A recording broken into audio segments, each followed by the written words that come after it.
Good morning, Mr. President,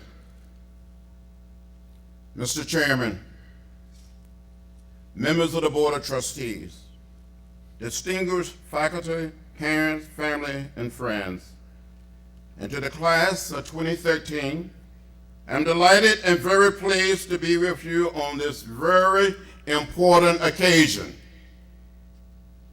And to my friend, my colleague, my brother in the Congress, your congressperson, Paul Takenko.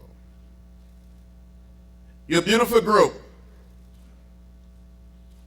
You're handsome, you're smart, and you're gifted. You're looking very good. Mr. President, I must tell you and members of the faculty, members of the Board of Trustees, that I get the feeling that is a very sweet and warm spirit on this campus.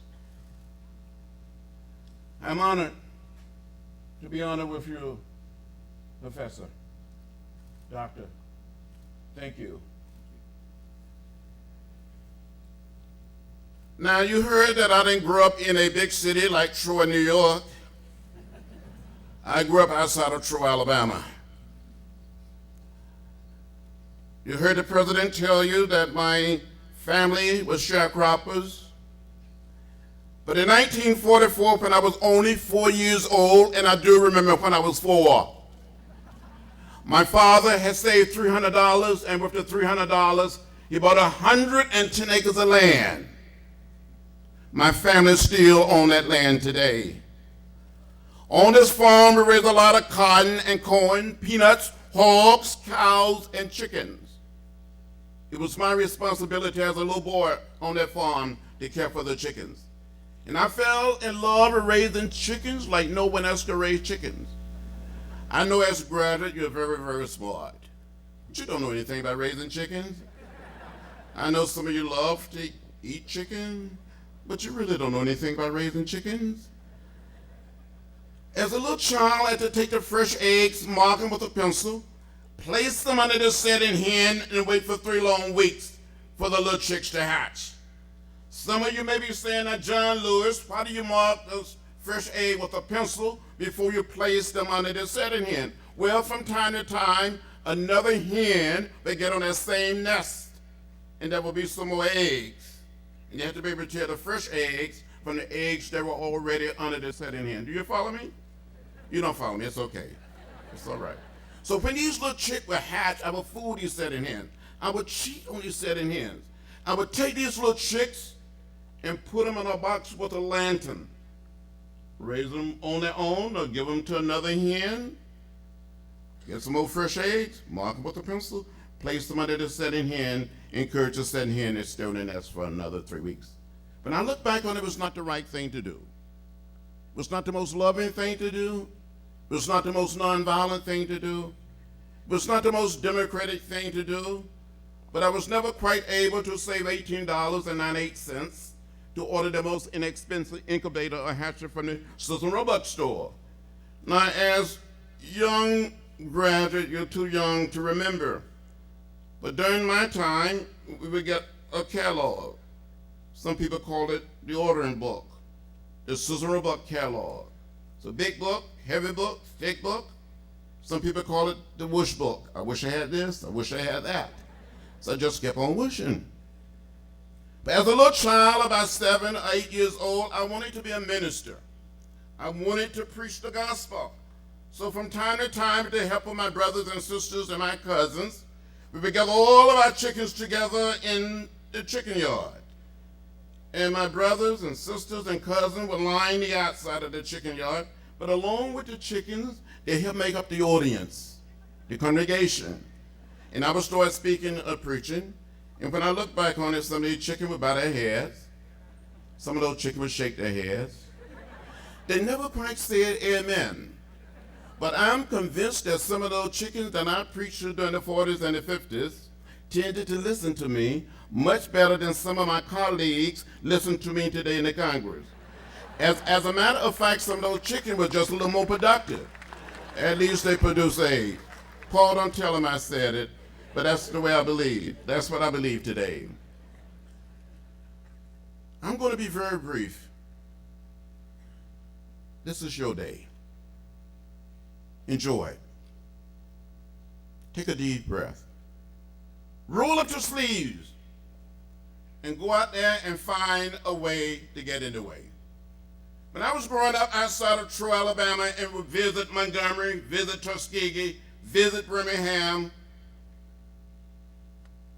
I would see those signs that said white men, white women, white waiting, colored waiting. I would come home and ask my mother, my father, my grandparents, my great-grandparents, why? And they would say, that's the way it is. Don't get in the way, don't get in trouble. But one day as a young child, 15 years old in the 10th grade, I heard about Rosa Parks, heard the words of Martin Luther King Jr., and I was inspired to get in the way, to get in trouble, good trouble, necessary trouble. As you leave here, you must go out and get in trouble, good trouble, necessary trouble, and help change America and help change our world.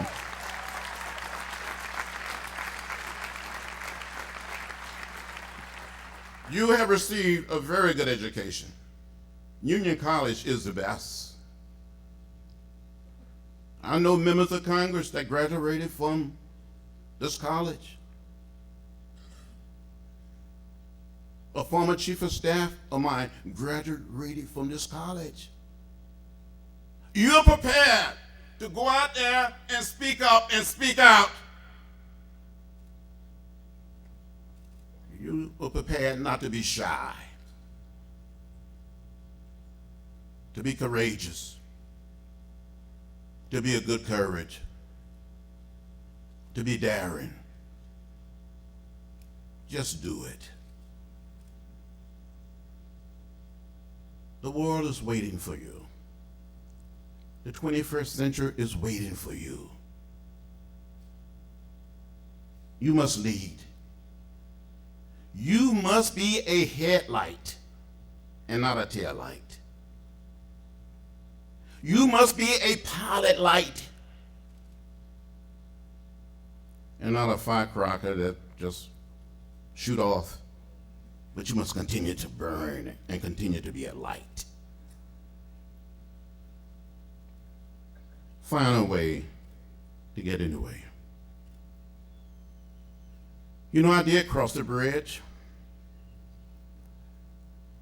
on March 7, 1965. Just think, a few short years ago, here in America, people of color could not register to vote simply because of the color of their skin. That here in America,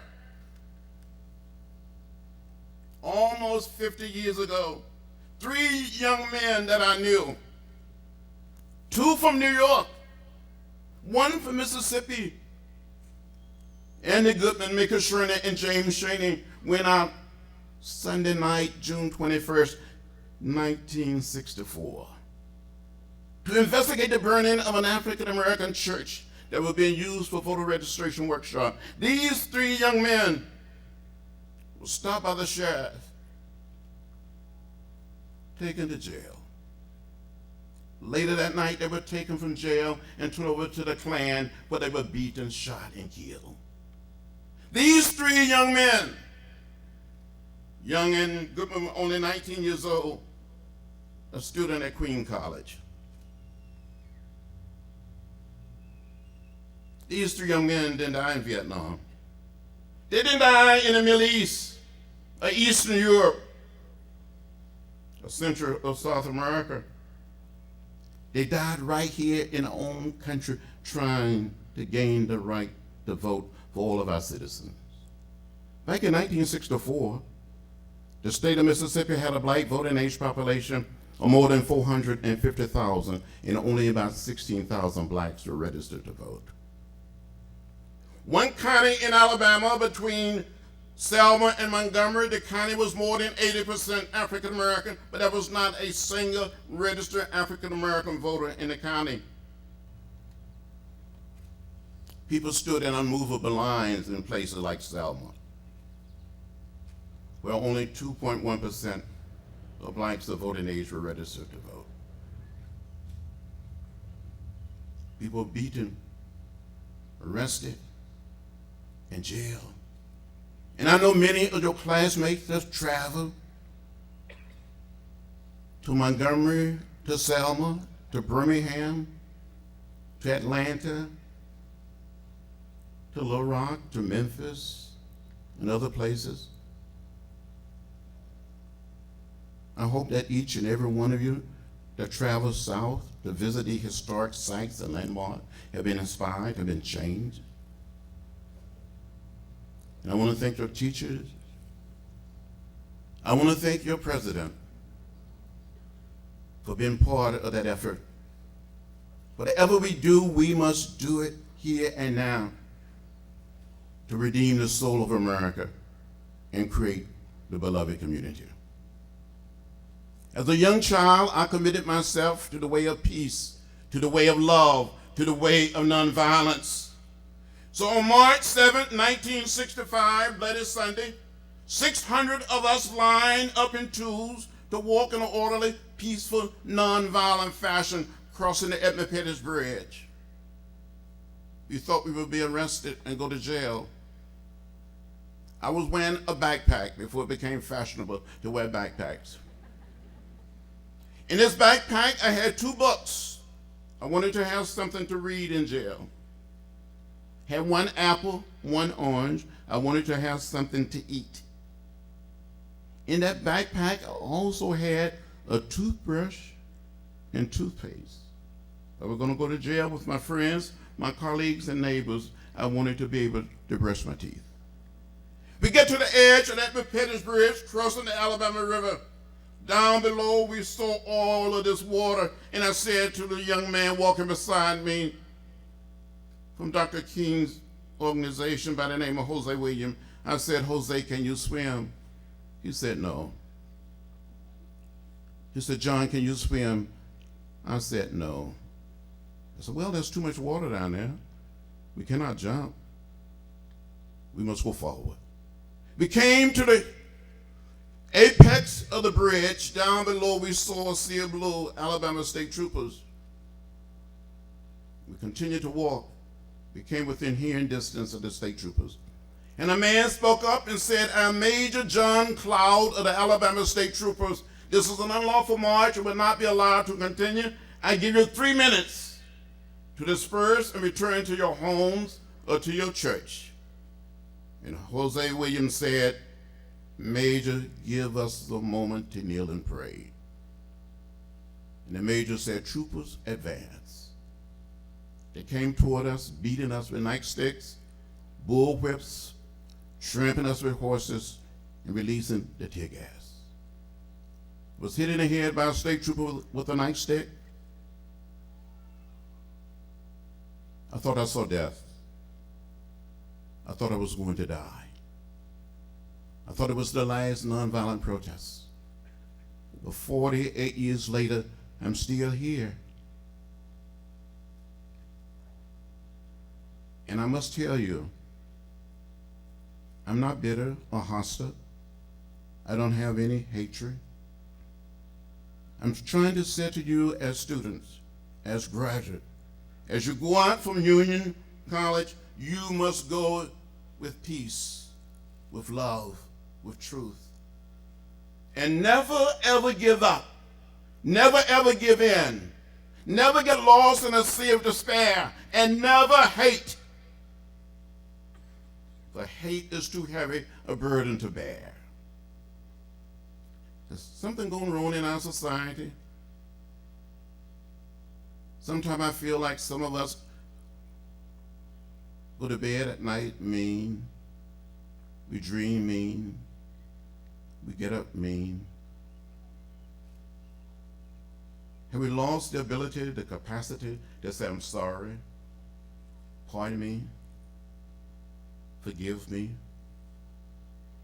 Let's work together as brothers and sisters in one family.